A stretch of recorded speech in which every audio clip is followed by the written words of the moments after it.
আসসালামু আলাইকুম।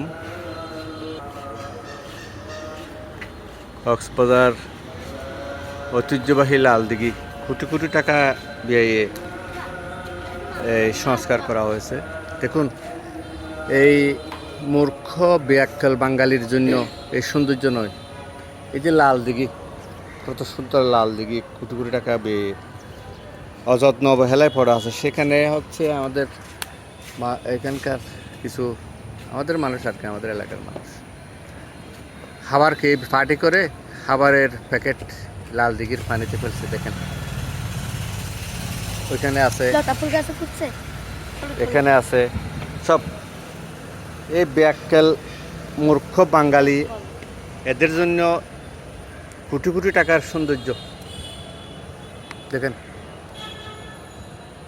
সব এখানে ফেলছে।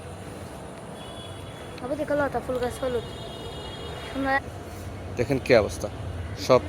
আর হচ্ছে এখানে গোসল করে শ্যাম্পুর প্যাকেট, এই যে সার্ফ এক্সেলের প্যাকেট প্লাস্টিকের, এখানে ফেলছে। খুব কষ্ট লাগতেছে আজকে এগুলো দেখে।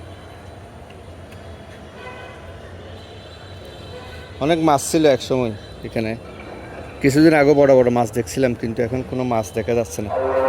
দেখুন ময়লা, সব ময়লা এখানে।